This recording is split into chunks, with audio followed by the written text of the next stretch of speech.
د ډیوې ګرانو قدرمنو لیدونکو تاسو ته هرکلی وایو او ستړي مشئ په دې هیله چې جوړ روغ اوسئ.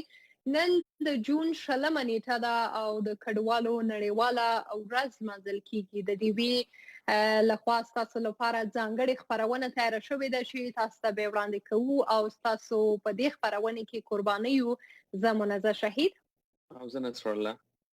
تاسو ته بیا هم هرکلی وایو او دا مهال وخت شوی دی په پاکستان کې د شپې 8 په افغانستان کې 9 دلته په واشنگټن ډي سي کې د ورځې 11 بجې دي او د ملګرو ملتونو د نړیوالې ادارې د شمیرو تر مخه دا مهال شاوخوا په نړۍ کې 80 میلیونه ښځې ماشومان او نارینه په ټولې نړۍ کې کډواله شوي دي او د خپل کورونو بې ځایه دي. موږ به هم نن په همدې موضوع غږیږو. بالکل منزه بي ستاسو خبره صحیح ده. نن کله چې د کډوالو خبر راشي د کډوالو خبره د انساني تاریخ سره شروع کیږي.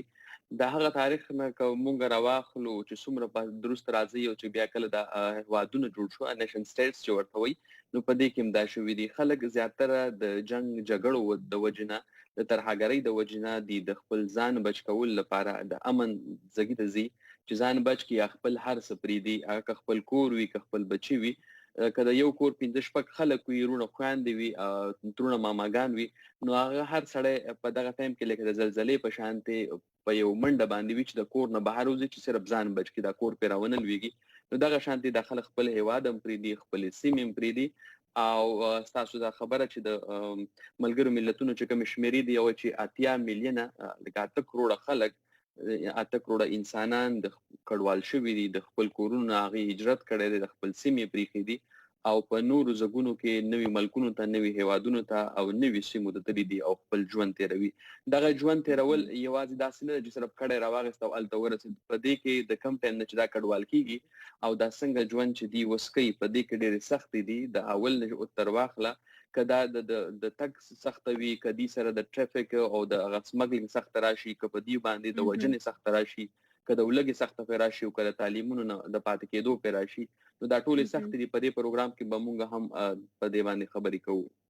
بالکل او په دغه خبرونه به د ډیش ټي وي د لارې هم یا په سټلایټ باندې هم لیدل کیږي. نو د ډیویا ټول لیدونکو کولای شي چې د سټلایټ د لارې هم دغه خبرونه وګوري او د دې ترڅنګ په فیسبوک هم دا خپل پیغامونه کولای شي چې تاسو راولېږئ. ګرانو لیدونکو موږ کوشش کوو چې تاسو ګڼ شمیر پیغامونه کوم چې د موضوع سره تړلي دي هغه په خبرونه کې شامل کو او که تاسو کوم خپل تجربه لرئ یا خپل کډوال یا خپل د کډوالۍ کیسه مونږ ته وکړئ یا ورکوټه پیغام راولېږئ چې تاسو د کډوالۍ ژوند څنګه تیروي یا کومې ستونزې لرئ نو موږ به کوشش کوو چې هغه پیغامونه هم په خبرونه کې واخلو. د دې ترڅنګ دغه خبرونه به په رادیو باندې هم وي او زموږ ټول کوم چې اوریدونکو دی په رادیو هم د خبرونه اوریدل شي. په دې کې موږ بیلابل راپورونه هم تاسو لپاره لرو ډیر پزره پوري راپورونه او ډیر معلوماتي راپورونه لرو د سیمې څخه د کډوالۍ او د هغه کډوالو په ژوند چې دا مهال په بیلابل هوادونو کې کډوال دي او په خاص توګه د افغانو کډوالو په حق له هم تاسو لپاره راپورونه لرو.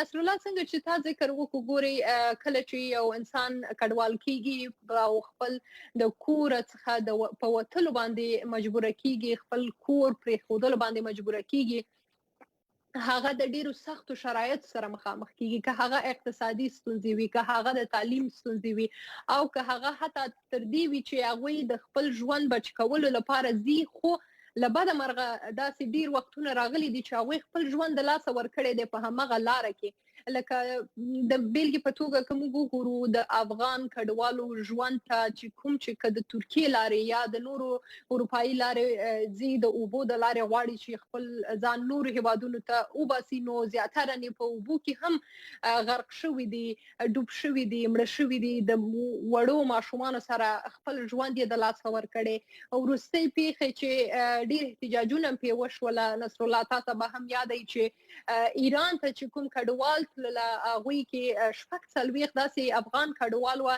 چې هغوی ویل کېږي چې سیند ته ورغورځول شوي دي، هغې کې ډوب شوي دي. په دې کې 12 مړي پیدا شول، 12 نور چې وه هغه ورک دي، تر اوسه پورې نه مړي پیدا شوي دي او نه ژوندی، او یو څو تنه نور بیا وژغورل شو. د هغې نه وروسته ډېر زیات احتجاجونه وشوه. نو دا هغه بشري حقونه دي چې ملګري ملتونه هم وار په وار دا هغه هیوادونو ته ور یادونه کوي چې هغوی لکه کوربه هیوادونه دي او کډوال هلته هغوی ته ځای ورکوي. د هغې د جملې څخه که موږ وګورو پاکستان تر ټولو یو لوی هیواد هم دی چې هلته لکه کوم چې رجسټر شوي کډوال دي د هغې شمیره 14 لکه ده یا 1.4 میلیونه ده.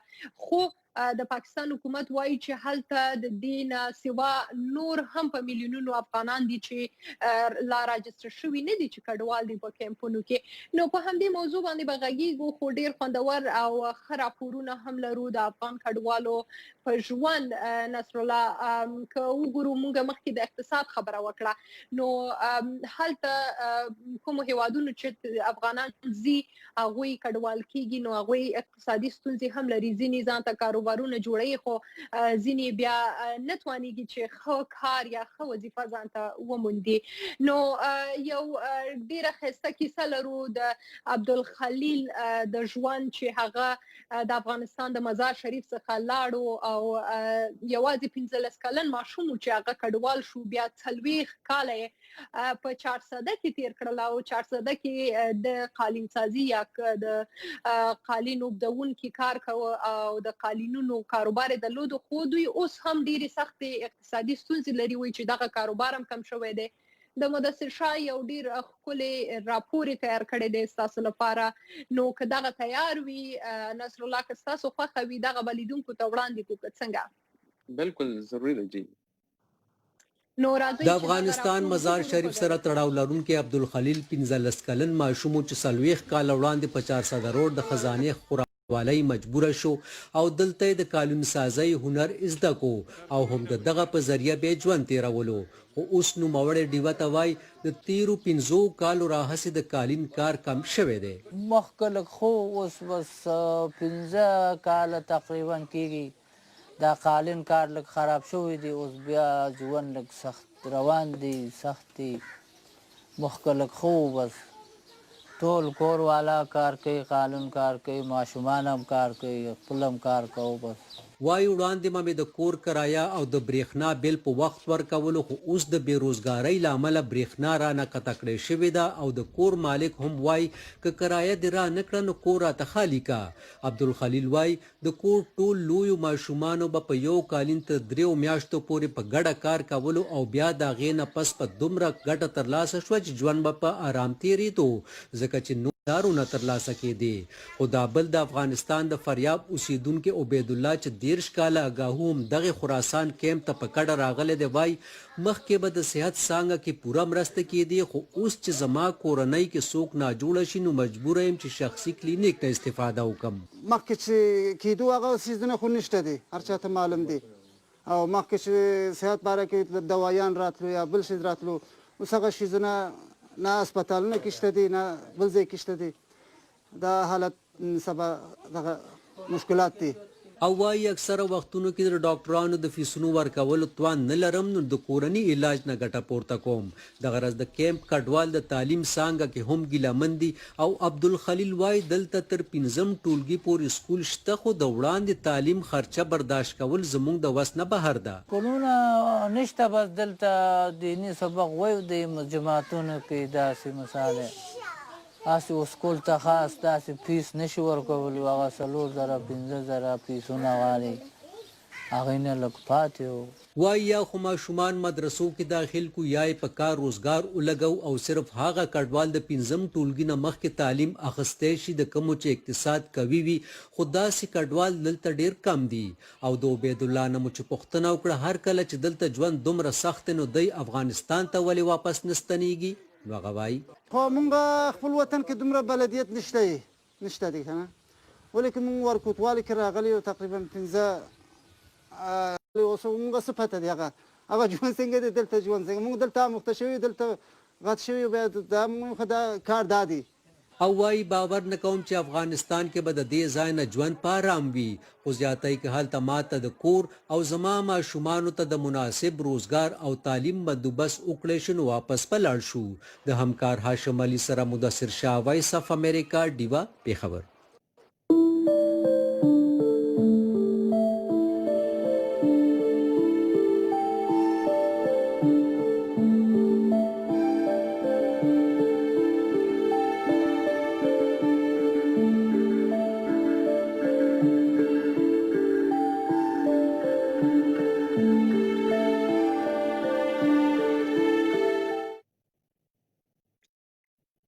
ګرانو لیدونکو تاسو دغه راپور هم ولیدو تاسو ته مو وړاندې د افغانستان د کډوالو په اړوند معلومات درکول دا مهال په نړۍ کې 8.5 میلیونه افغان کډوال چې دی هغوی د خپل کورونو بې ځای شوي دي او په بیلابیلو هیوادونو کې اوسېږي دغه شمیرې د افغانستان د کډوالو یا ستنیدونکو چارو وزارت ورکړي دي چې 8.5 میلیونه افغانان کډوال دي او په نورو هیوادونو کې دوی پناه اخیستې ده هلته اوسېږي او د کډوالۍ ژوند تیروي دې کې که وکتل شي خپله دغه وزارت وایي چې 15 میلیونه افغان کډوال په ایران او پاکستان کې اوسېږي او همدا راز که وکتل شي وایي چې شاوخوا 15,000 افغانان په اروپا او 15,000 نور یې په امریکا او استرالیا کې دي او همداشان په همدې شمیر نور په عربي هیوادونو کې هم اوسېږي او دغه سلسله چې دا د تیرو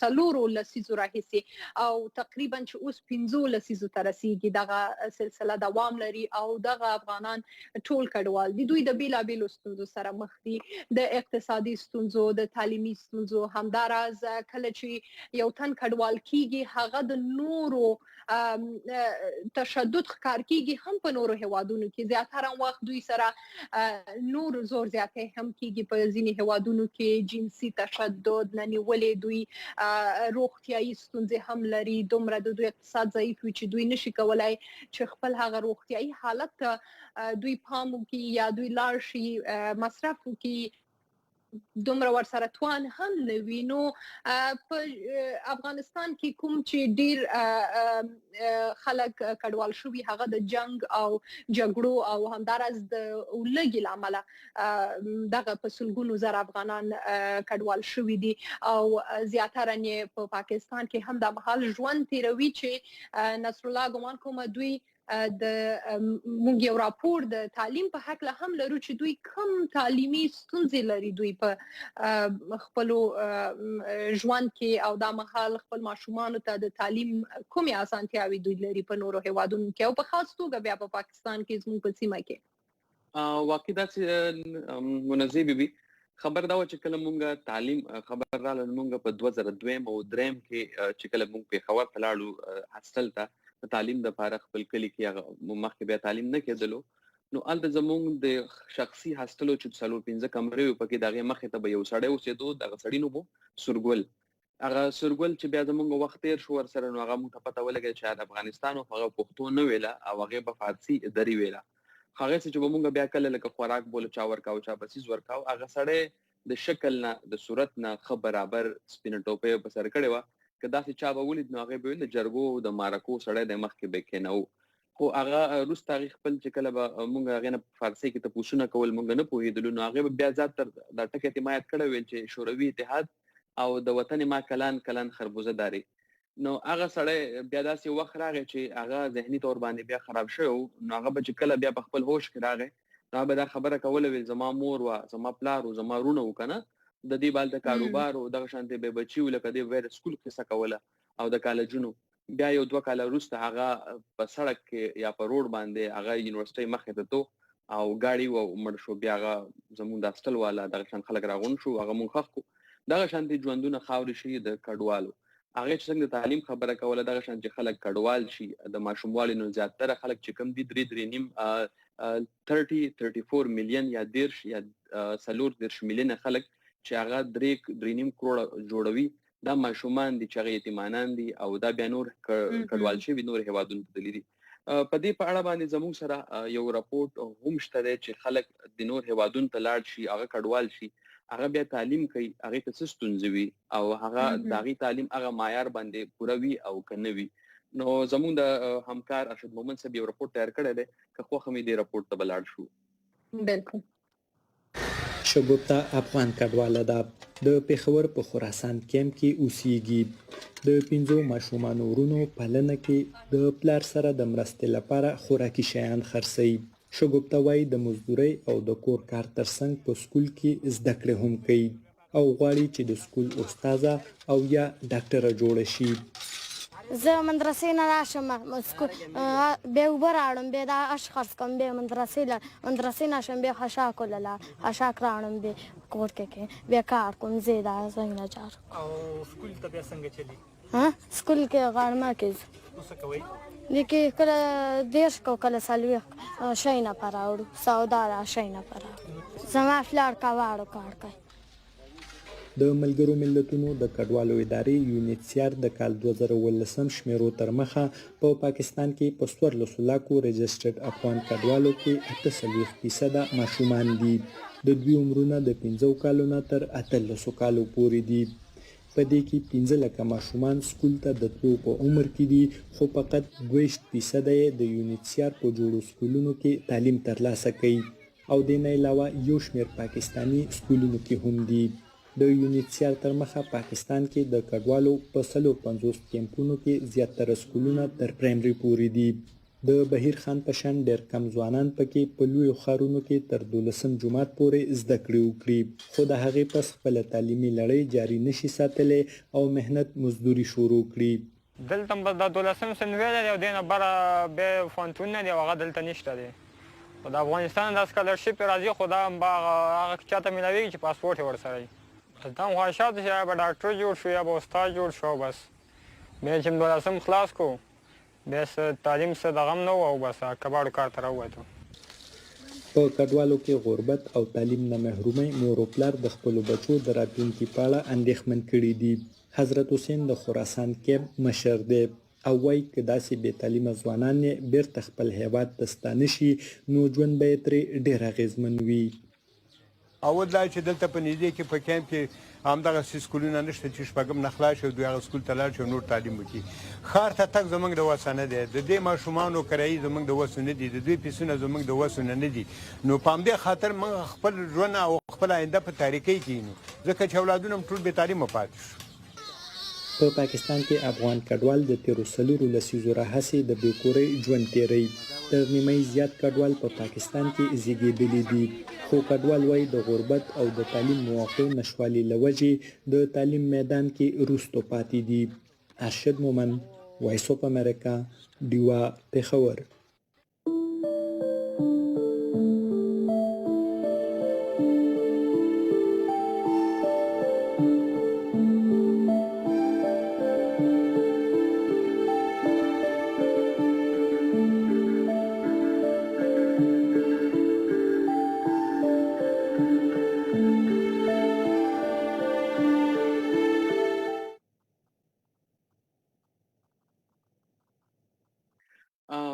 ګرانو اوریدونکو تاسو زموږ نن خصوصي خبرونه اورئ د کډوالو په اړه.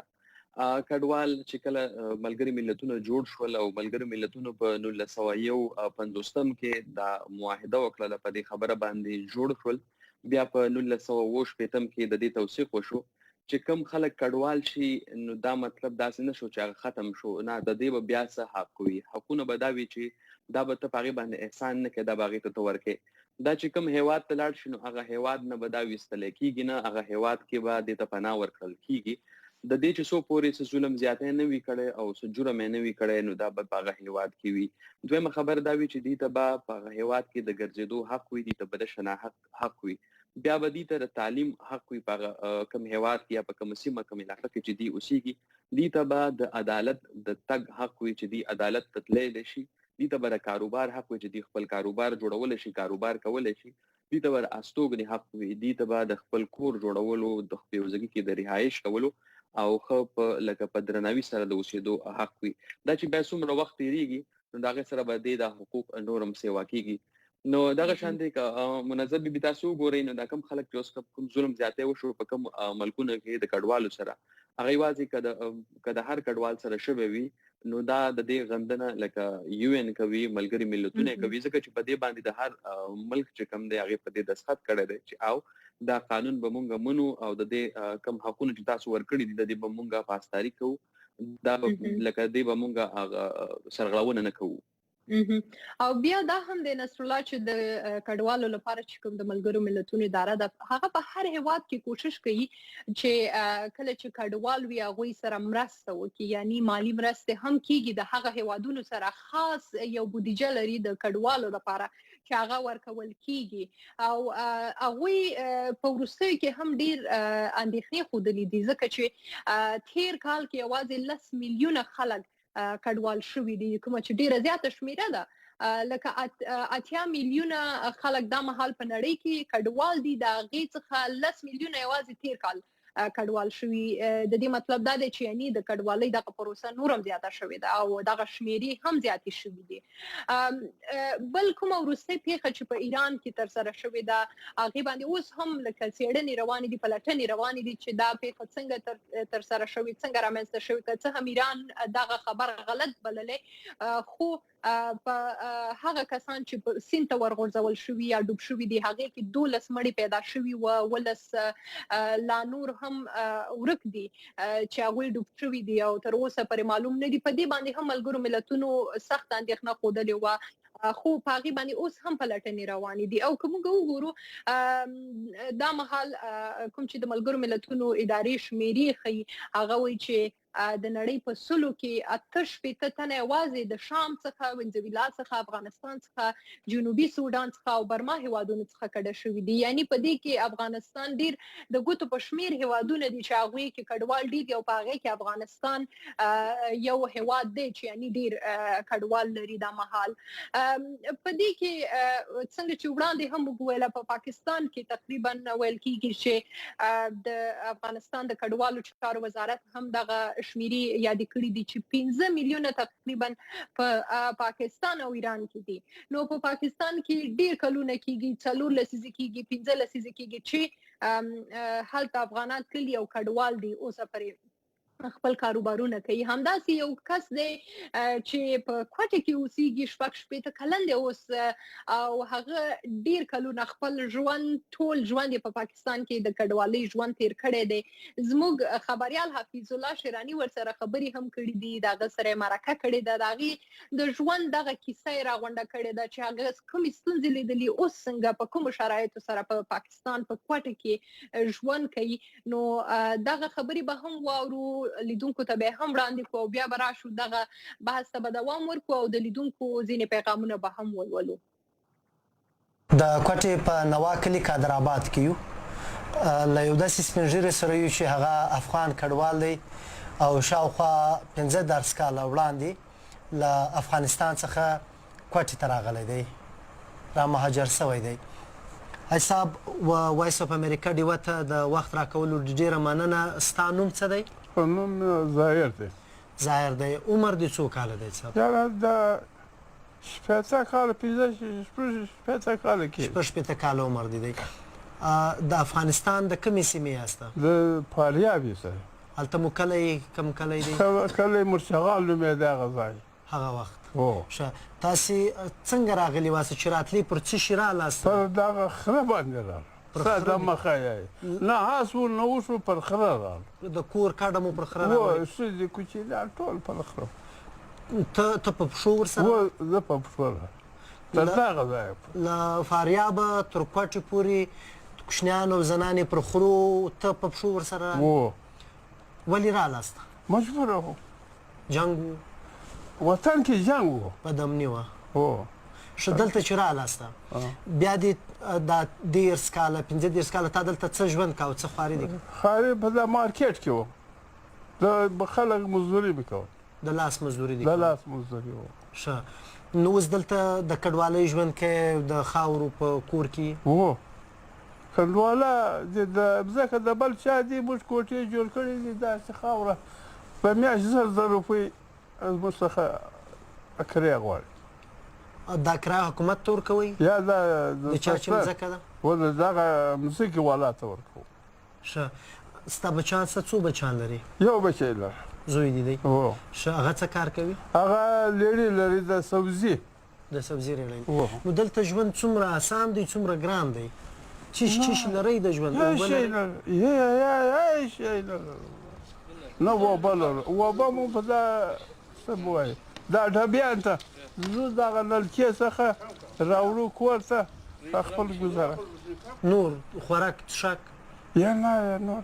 مزدوري خو اوس ته د مزدورۍ نه یې. زوی دې ریړۍ چلوي. نو د میاشتې مو څو خرچه ده لوڼه او هغه دې؟ میاشت خو ډېر د میاشت په ډېرو پیسو کې ولاکه رسېږي خو مقصد خپل پر واس باندې خورو چې واس وي خورو یا که نه و دغه خپل وچه ډوډۍ چای کوو. په دا 15 کاله کې خپل وطن ته بیا تللی کلي ته تللی؟ یا نه یم تللی. ارمان دې دی؟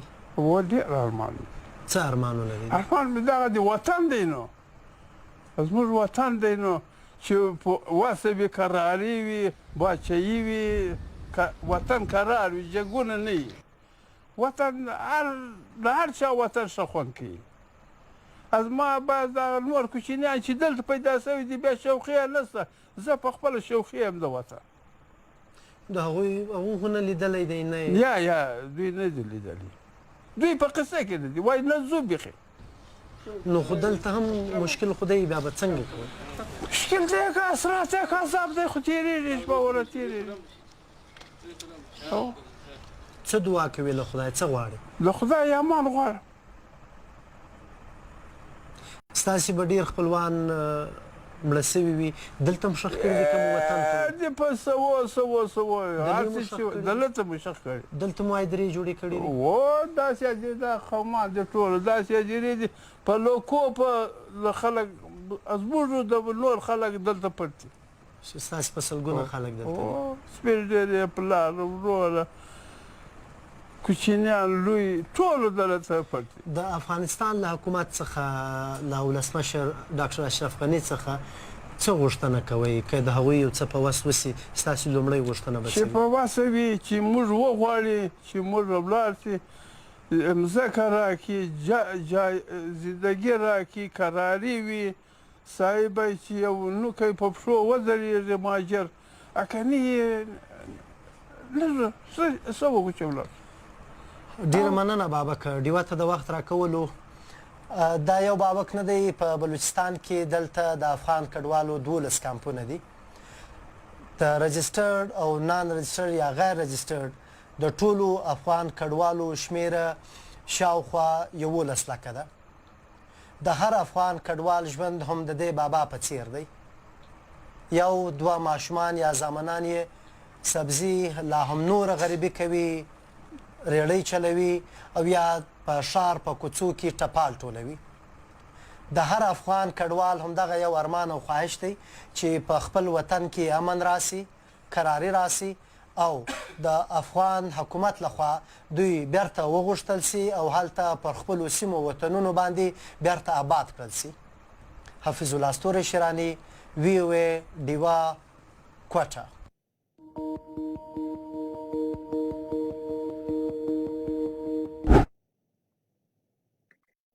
درنو لیدونکو خبرونه دوام لري او تاسو ځینې پیغامونه به هم غواړو په خبرونه کې شامل کو او واخلو چې نصرالله ګمان کوم ځینې کمنټس هم راخیستي هغه به تاسو ته وړاندې کوي. خو نصرالله دا مهال د افغانستان د کډوالو چارو وزارت ویلي دي چې په ایران کې او پاکستان کې ډیر کم افغان کډوال دي چې هغوی عدلي او قضایي ته لاسرسي لري یعنی عدالت ته لاسرسي لري او فکر کوم چې د دې به یوه لویه کوم دلیل شي وي هغه به دا وي چې زیاتره افغانان هلته په غیر قانوني ډول ژوند کوي نو هغوی چې کله قانوني اسناد ونه لري هغوی ته ډیر مشکل دی چې د خپلو حقونو په هکله مثلا عدالت ته لاړ شي او هغوی سره مثلا اړیکه ونیسي. نو دا هم یوه غټه مسله ده چې غیر قانوني توګه باندې اوسېدل او قانوني اسناد نه لرل دې ته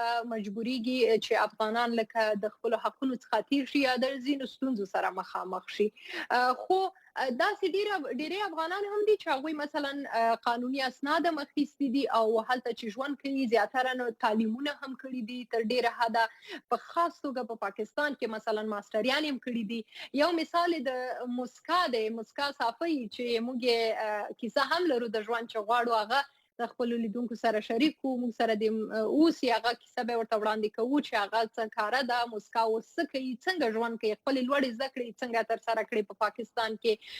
خو لومړی به لاړ شو ځینې پیغامونه به ولولو. بالکل جی دغه وی عبید وزیر وی ګران منزه دی ورډیو ته تاسو ته سلامونه کوي. وعلیکم سلام. بیا رحمان روحانی سلامونه کوي. نو وعلیکم سلام. او علیا جان وایي چې زمونږ د بده مرغه زمونږ په وطن افغانستان کې د 13 کالو راهیسې اور بل دی او د لکه بل ډېر افغانان پاکستان ته ګډه شوي دي او بدبختۍ هلته له سیوا شوي. پاکستان په هغه هیوادونو کې راځي چېرته چې هم هیومن رایټس نشته، د نشت برابر دي. او عزت خان هم لیکلي دی وایي چې په انګلیسي کې لیکلي دی چې دا فرق نه کوي چې ته په یو هیواد کې څومره کلونه تیر کړي، یعنی په بل هیواد کې وایي بیا هم ته به د یو سیکنډ کلاس سټیزن غوندې لکه ټریټ کېږي، یعنی ته به هیڅ کله د هغه هیواد کېږي نه. دا د یو کډوال زه نه پوهېږم چې عزت خان په خپله کډوال دی او که نه دی، موږ ته د په پیغام کې ولیکي. خو زیاتره کډوال کله چې ځي نورو هیوادونو ته د مجبورۍ نه هلته ژوند تېروي، هغوی کله هم دا احساس نه کوي چې هغوی د هغه ځای دي. نو دغه هم یو مسله ده، لکه دا ډېر ذهنا هم خلک نارامه کوي خلکو ته. لکه تا چې مخکې د یو تن یادونه وکړه چې ستاسو په هوسټل کې و افغان و، خو هغه ډېر ذهني ستونزې لرلې. نو ذهني ستونزو سره هم کډوال مخامخ کیږي، کاغه د افغانستان وي او کاغه د هر هیواد وي. د سیریې نه د جنگ نه ډیر خلک تښتیدلي دي، خپل د کور نه کډه شوي دي، هغوی هم ډیرو زیاتو ذهني ستونزو سره مخ دي. نور پیغامونه به هم ځینې ولولو. سما په مخ کې پیدا محمد لودین سلامونه کوي او سیف الرحمن دوتانی هم سلام کوي. او زه او ته ستاسو د خبریالانو ورځ کله، یعنی دا د خبریالانو ورځ کله ده، نو اوس خو لا نه یو خبر چې دا به کله خو نن ورځ د کډوالو نو په کډوالو په اړه که څه پیغامونه هغه تاسو راولېږئ. او آصف خان لیکلي دی، نصرالله آصف خان لیکلي وي پاکستان کې کډوالو ته هیڅ حقوق نه ورکول کیږي. وي په 55 کمپونو کې یو لیسه نشته، یعنی های سکول نه لري. د دې سره خو به موافق نه یو چې هیڅ حقوق نه ورکول کیږي. اوس هم هلته کوم چې رجسټر شوي کډوال دي په پاکستان کې، هغوی ته ډیر حقونه ورکول شوي، د تعلیم حقونه ورکول شوي او د کار وظیفې حقونه ورکول شوي دي. د دې سره د مسکا قصه بیا را یاده شو، که څنګه لاړ شو ورته نصرالله؟ نو هغې ته به لاړ شو، خلک به وامري چې خلکو ته مشکلات وي، تکلیفات وي، خلک په ډېر سختو کې وي، خو هغوی خپل مخې ته یو ګول ایښودوي، یو هدف وي، او هغه چې دغه ته بیا کله ورسي په خپل هم خوشحاله وي او خپل خلکو ته هم یو عزت راوړي. نو دغه شان د مسکا یوه کیسه ده، هغه د هغې د خپلو خولې به یې واورو او تاسو به ترې هم څه زده کړئ، موږ به ترې هم څه زده کړو. زه مسکا صافی یم، افغان باشنده. زه د افغانستان د لغمان ولایت سره تعلق لرم او دلته د پاکستان ښار پېښور کې اوسېږم. موږ ډېر مخکې دلته اوسانه شوي یو، کله چې افغانستان کې د طالبانو جنګ روان و، نو هغه ټایم چې دی زموږ کورنۍ فیملي چې دی دلته راغلل، مهاجر شو موږ. او اوایل کې چې دی موږ ډېر مشکلات سره مخامخ شوي یو، ولې چې ظاهر خبر دی د یو جنګ زده ملک نه موږ راغلي یو او خپل هر څه چې دی موږ هلته پرېښي وو، خالي لاس موږ دلته راغلي وو. زه ډېر زیات وړه وم، زه یو میاشت ماشومه وم چې کله موږ دلته راغلو، مهاجر شو. نو ما ته خو څه نه یادېږي، خو څرنګه چې زما فیملي کې څه کوي چې موږ ډېر مشکلات وکتل سیټل کېدو کې، ولې افغانستان ته خو موږ دوباره نه شو تللی. افغانستان که موږ وګورو اوسه پورې هم جنګ هلته روان دی، آزاد شوی نه دی، آرام سره نه دی، سکون سره نه دی. نو دا یو ریزن و چې موږ دلته پاتې شو. دلته موږ خپل تعلیم آغاز وکړل. کله چې ما خپل FSC مکمل کړو هغې نه بعد کالج ایډمیشن غوښتل نو افغان کالجز خو دلته نه وو. نو ما کوشش هم دا و چې زه پاکستاني کالجز کې ایډمیشن واخلم. ما ته ډېر مشکلات پیښ شو دې عرصه کې ولې چې د دې پروسس یو ډېر زیات لینتي و. افغان سټوډنټس ته پکار و چې ایکویلنسي راوړي.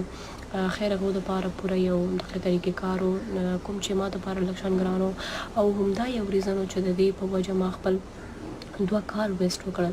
خو هغې نه بعد چې په کوم فیلډ کې زما انټرسټ دی جرنالیزم هغې کې ما ایډمیشن واخیستو د یونیورسټي اف پېښور کې او هلته چې کله زه لاړم نو زه ډېر پراود سره دا خبره کول غواړم چې پاکستان لخوا زما د پاکستاني فرینډز کولیګز ټیچرز هر چا لخوا چې دی ما ته ډېر زیات سپورټ حالانکه یو اسلامي مسلمان او همسایه ملکونه دی هغې باوجود دوی ترمنځ چې دی نفرتونه دي. نو زه غواړم چې دا ختم کړم خپل د فیلډ تھرو خپل مهنت په ذریعه او زه غواړم چې هغه ټول افغان او پاکستاني یوت چې دی هغې ته پکار ده چې فرنټ لاین ته راشي او د دې دواړه ملک ترمنځ چې کوم بندش دی هغه تاوتریخوالی دی هغه ختم کړي.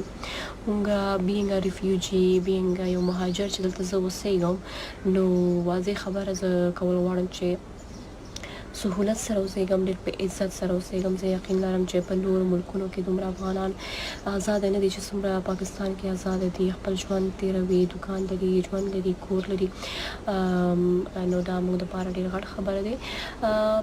د افغانانو په هکله که زه خبره وکړم نو افغانان داسې یو قام دی چې په کلونو افغانستان کې جنګ روان دی او دا جنګ ورځ تر بله زیاتېږي کمیږي نه خو هغې باوجود چې د افغانان خپل حوصلې نه دي بېللې په د دنیا په هر ګوټ کې په هر کنار کې چې اوسېږي خپل کوشش کوي خپل محنت کوي چې د خپل ځان نه یو نوم جوړ کړي او د افغانستان او د افغانان نومونه چې دی هغه ژوندي وساتي. زه ډېر زیات پراود فیل کوم چې افغان یم ولې چې د داسې یو ملک سره تعلق لرم چې پکې جنګ دی ارامي پکې نشته هغې باوجود زه په بل اجنبي ملک کې اوسېږم او کامیابي سره اوسېږم. دا ما دپاره ډېر د فخر او د اعزاز خبره دی. زه وایم چې ټول افغان مهاجرین چې دي هغې یو ځای شي راغونډ شي راشي او داسې هم نه دی چې چاته مسلې نشته پکې. البته زه پکې لکي یم چې ما ته هم دومره مسلې نشته الحمدلله.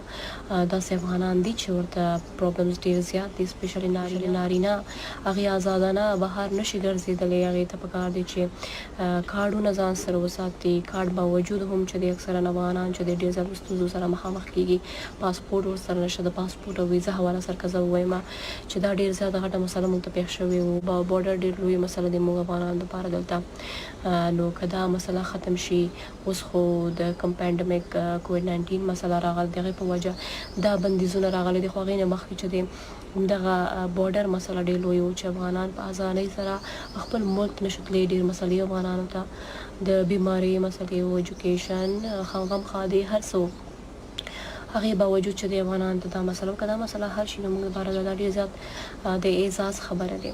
فیوچر کې زما به همدغه کوشش وي چې زه خپل د فیلډ په تھرو چې دی ذریعه چې دی نو داسې سکسسفل سټوریز چې کوم هایډ دی هډن دی پټ دی د پاکستان د ښه کارکردګۍ حواله سره او د افغانستان ښه کارکردګۍ حواله سره زه غواړم چې هغه په نړۍ ته وړاندې کړم او زه خپله یو مثال یم نړۍ دپاره چې او افغان یم او پاکستان کې اوسېږم پاکستان کې محفوظ اوسېږم عزت سره اوسېږم او کوم زما چې تعلیم حواله سره دی هغه ما مکمل وکړل نور هم د خپل تعلیم مخ په وړاندې بوتلل غواړم او اچیومنټ ما ته الحمدلله اوسه پورې میلاو شوی دی نور به هم ما ته میلاو شوی دی میلاویږي. زما به کوشش وي چې زه نور هم خپل چې کوم ګول دی هغه ترلاسه کړم. ډېر مننه.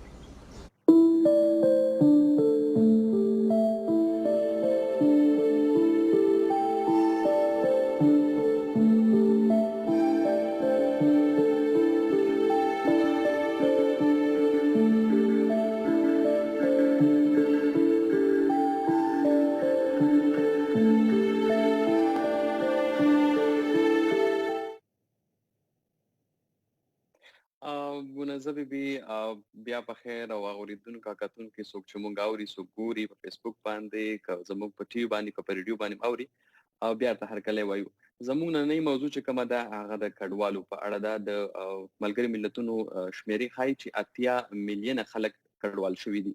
په دې کې 45 میلیونه یا هغه 4.5 کروڑه خلک هغه دي چې په هیواد کې دننه کډوال شوي دي.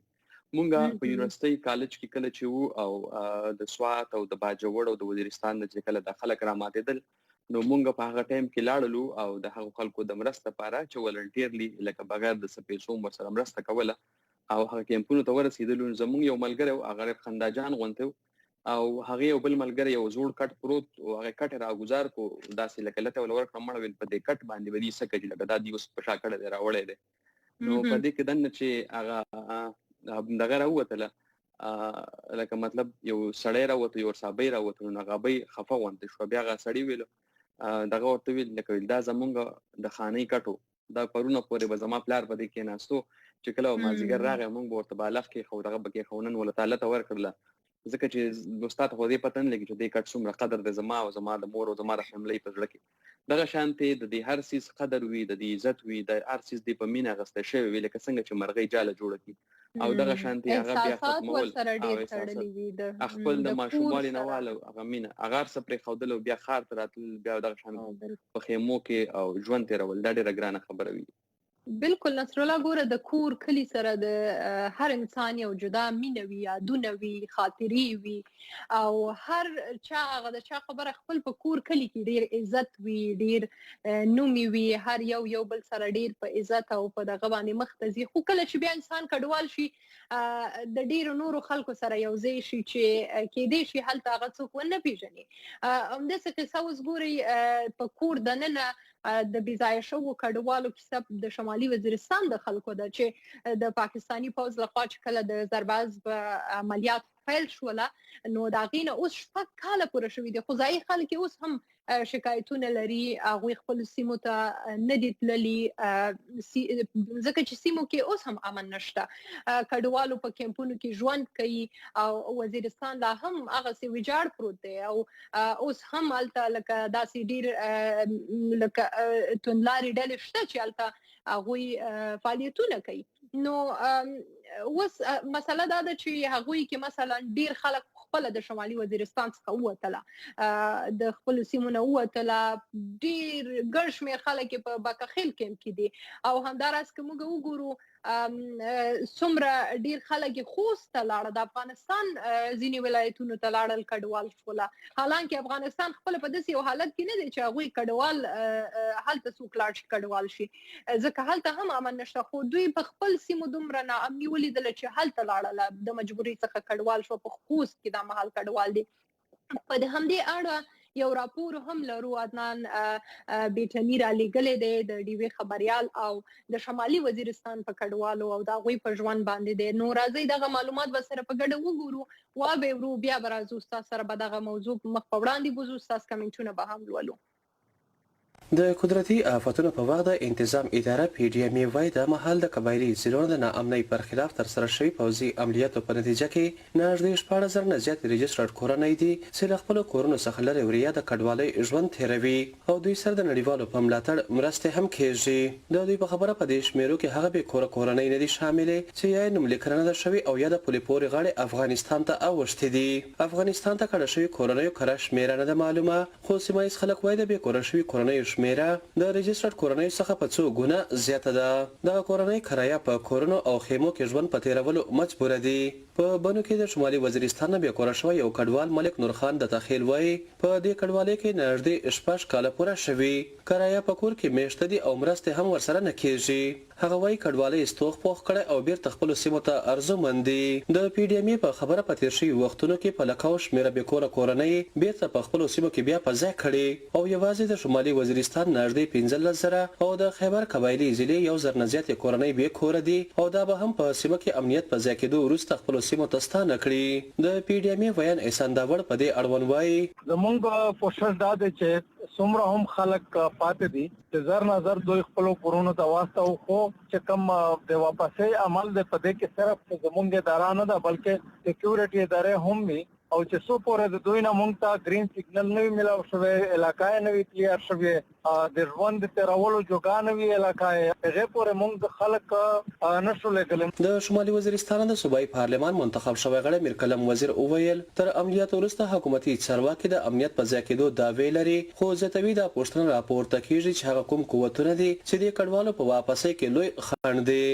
څوک په افغانستان کې د کډوالو ژوند تیروي، څوک په باکاخله ډي پی سکیم شه، بیا میش دغه پښتنه حق لري چې میش دا پښتنه وکي چې آیا شپږ کولا بعد څه داسې خاندای دی متاثرین یا د کډوالو واپس خپل وطن ته وروستل شي، هغه کیم قوتینه دي یا کیمه مسله دو چې د نن پیره د میش کډوالو خپل کلی ته خپل علاقې ته نه دی روغلي. دغه کډوال تر واپسۍ وروسته احتجاجي مظاهرې کوي او وايي په سیمه کې د ناامنۍ او سرسوري نشټوالي سره مخ دي. دا مهال په ټانګ سیمه کې تیر 15 میاشتو راځي د رای نجات نوي پوځي عملیاتو له امله اغیزمن شو خلکو پر لټ روان دي. د سیمې یو آزاد خبريال نصیر اعظم محسود وايي د جنگونو ځپلي خلک یو شمیر مشکلات لري، خو په داسې حال کې نه حکومتونه پرې خبرې کوي او نه د پاکستان په مطبوعاتو کې ځای ورکړل کیږي. د اپریشن د وجه نه چې څومره زیان د دې سیمو شوی د دې خلکو شوی دی، خو تر اوسه پورې دی طرف ته د دې فعالیت طرف ته زه حیران پدې یم چې اخر هغه کومه خبره ده چې د حکومت دوی ته پاملرنه نشته. د کورنۍ د وسلوالو پر ضد روانې یوه نه ختمېدونکې جګړې له امله بې کوره کړې شوې او د پښتون تحفظ مومنټ یوه غوښته دا هم ده چې د ناامنۍ پر ضد پیل کړې شوې جګړه دې زر تر زره پای ته ورسولی شي او د دې په پایله کې بې کوره کړې شوي خلک دې خپلو سیمو ته واپس کړی شي چې په خپلو سیمو کې پر امنه او د خوښۍ ژوند تیر کړي. عدنان بیټنی VOA ډیوا.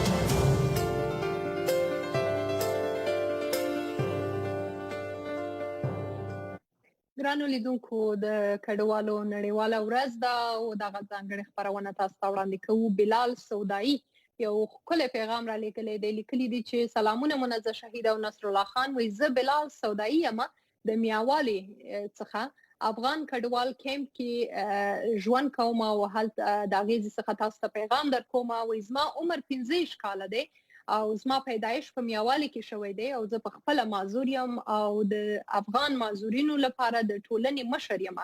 وایي زما پیغام ولولئ. ډیره مننه بلال سودایي صاحب ستاسو د پیغام څخه.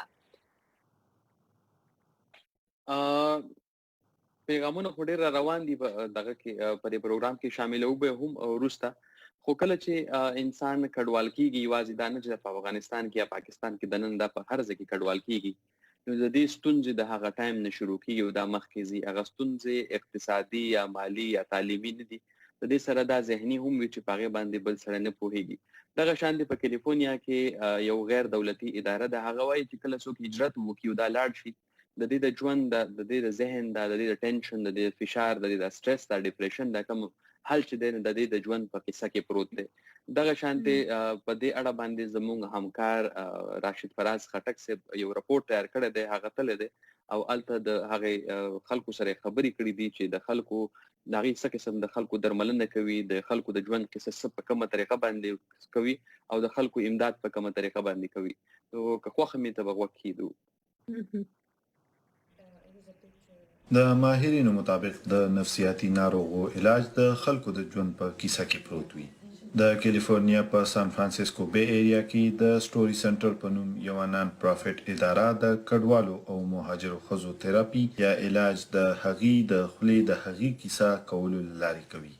پیټریسیا روهاس د کالیفورنیا په اوکلند ښار کې د مهاجرو او کډوالو ځواکمنولو مرکز کې د روغتیا په اړه یو پروګرام ویلنس ان اکشن مشره ده او نن سبا د سټوري سنټر سره د کور کیسې پروژه کې همکاري کوي. د نفسیاتي ناروغو علاج همیشه لپاره د انسان د ژوند په کیسه کې پروت وي. انسان چې په ژوند کې د کوم قسم حالاتو تیر شوی وي، هغه د خپل ځان او د خپل کیسې په اړه په زړه کې یو رائے لري. د داسې خلکو درملنه هله کېدای شي چې د هغوی د ژوند کیسه د مختلفو زاویو ولټولی شي. سټوري سنټر د تیرو 20 کالو لپاره په بی ایریا کې خلکو ته د هغې د ژوند کیسه کولو لپاره بیلابیل ډیجیټل هنرونو تعلیم ورکوي. په کال 2014 کې سټوري سنټر د مهاجرو او کډوالو ځواکمنولو مرکز په ګډون سره د کور کیسې یا سټوریز فرام هوم په خصوصي توګه د مهاجرو ښځو غږونه پورته کولو په غرض شروع کړی و. د دې ځانګړي پروګرام له لارې موږ خلکو له هغه موقع او هنرونه ورکوو د کوم په مرستې سره چې هغوی خپله او د ټولنې نمایندګي په ښه ډول کولی شي او د ځان په اړه چې څه ویل غواړي هغه ویلی شي. د ایمي مطابق د دې پروژې له لارې دوی د مهاجرو او کډوالو هغه کیسې په ګوته کولو کې مرسته کوي چې د هغې په ژوند اغیز لري. People could come together within and across immigrant and refugee communities and talk about their experiences, not in a sort of extractive way where the expectation is, oh, tell us your deepest story of pain and suffering, but in a way that really supported people in celebrating their memories of home and talking about the challenges that they were facing. په دې پروګرام کې برخه اخیستونکي وایي د ځان پرنګ د نورو خلکو سره خبرو اترو وروسته د دوی د ژوند په اړه فکر بدل شوی. Your own author of your own story. سټوري سنټر دلته خلکو ته د هغوی کیسه د علاج په توګه په خپله خوښه د بیانولو موقع ورکوي د کوم وروسته چې انسان ډېر ښه محسوسوي. And it feels really good. Home for me is a very special and safe place. کور زما په نظر کې یو ډېر خاص او محفوظ ځای وي. ډېر وخت شوی چې د هندوستان نه راغلی دلته د بېلابېلو سیمو او کلتورونو نه راتلونکي ښځو سره زه خپل یو تړون وینم چا چې خپل کور پرېښی او د یو نوي کور آبادولو مرحلې نه د پیټریسیا مطابق یو تن هم د بل چا کیسه د تعصب پاکه نشي کولی. It's really important that people get to tell their stories in their own voice, not let other people. خپل کیسه په خپل ټکو کې کول د ټولو مهمه خبره ده. دې سره دغه کیسه د هر رنګ تعصب نه پاکه وي. د دې وړو کیسو له لارې خلک خپل مشکلات، خپله ژورتیا او د خپل ځان په ښه ډول پېژندګلو کولی شي. د سټوري سنټر دا همکاران باور کوي چې د دې پروژې ګټې به د مهاجرو او کډوالو میرمنو ترڅنګ په بی ایریا کې د ګډو کلتورونو جوړه امریکایي ټولنې ته رسي. راشد خټک، وی او ای ډیوا، سان فرانسیسکو.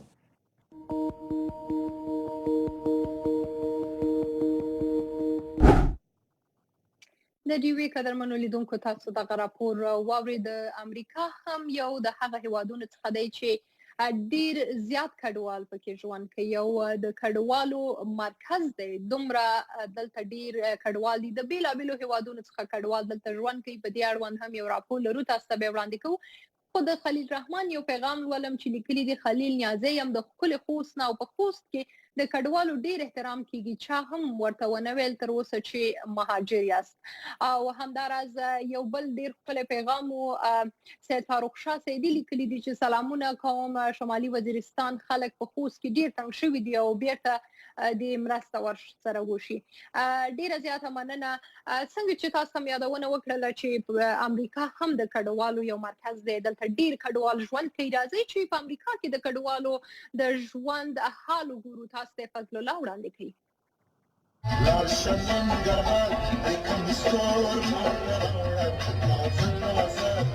عبدالقاهر د افغانستان ننګرهار ولایت اوسیدونکی دی او د کابل پوهنتون نه د سیویل انجینیرینګ سند ترلاسه کړی دی.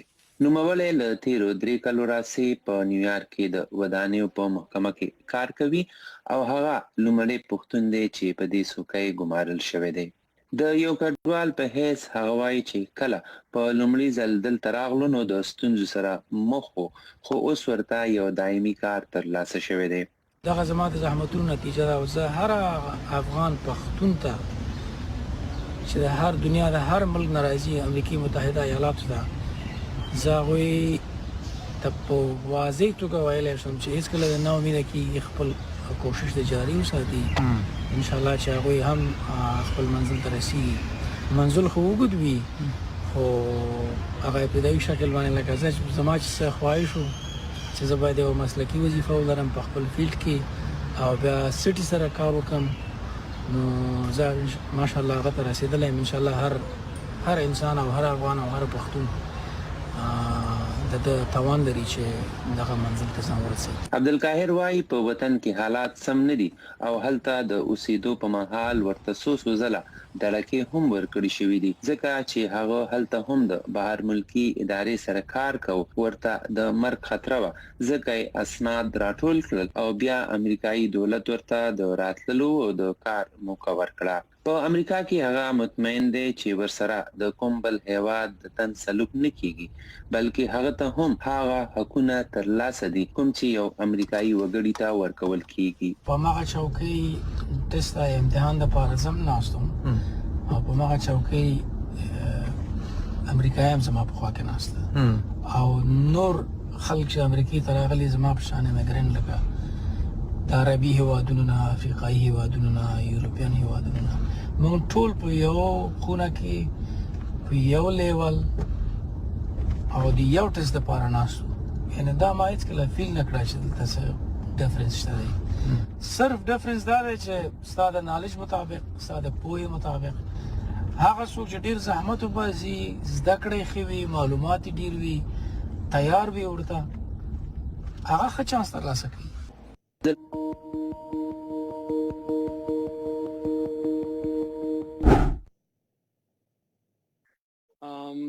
څنګه پروګرام شروع دی د کډوالو په اړه کله چې انسان کډوال شو دا کډه ویسي نو دا سوچ کوي چې نن به زموږ دا کډوالي ختمېږي او سبا به ختمېږي دا په دې میاشت او په دې اونۍ او په دې کال کې ختمېږي په دغه کې د خلکو ژوندونه ختم شي دغه شانتې زموږ سره یوه قصه شته د یو فلسطیني وګړي چې هغه زموږ یو همکار بختور شاه صاحب ژباړل ده نو که خوښه مې تاسو ته به واورو.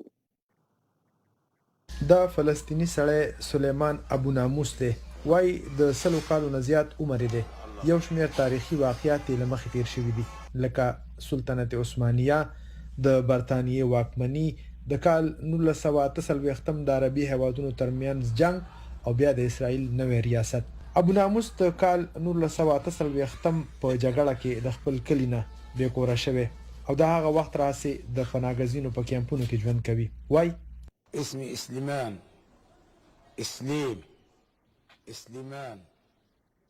زمانم سلیم سلیمان ابو ناموس دی زه د شی بازلې د اتیها خاریم زما عمر 12 کاله دی ځکه چې ماته د ترکیې او برطانیې جنگ خیاط دی زه هغه وخت 12 کالو حاضر حرب ترکیه مع بريطانيا وانا سني 12 سنه د یوې زمانې راهیسې په کېږدو کې د اوسېدو وروستو ابو ناموس نن سبا د غزا په جبالیا کیمپ کې ژوند کوي چې د ملګرو ملتونو د امدادي ادارې لخوا ورکړل شوی.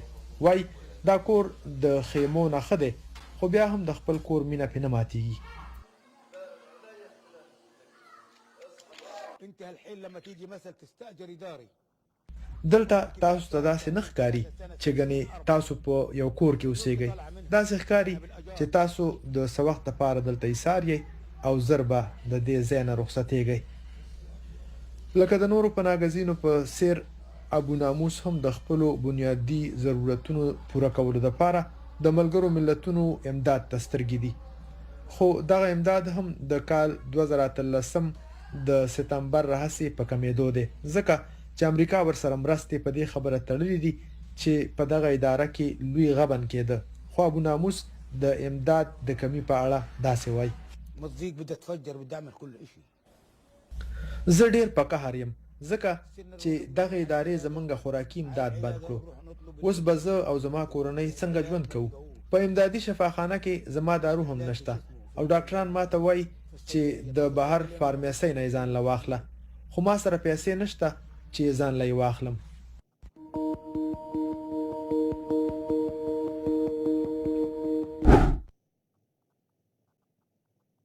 د ډیوې قدرمنو لیدونکو په دې هیله چې دغه خپرونه تاسو ته د ګټې وړ ګرځېدلې وي او تاسو هم ترې خوند اخیستی وي. زه ستاسو کوربانه وم منزه شهید. او زه نصرالله د کډوالو مثال دغه مرغو په مشان باندې چې چا جالي د چا کورونه وران شوي د دې د حقونو خیال وساتئ. ډیره مننه او تاسو ته ښې شېبې غواړو.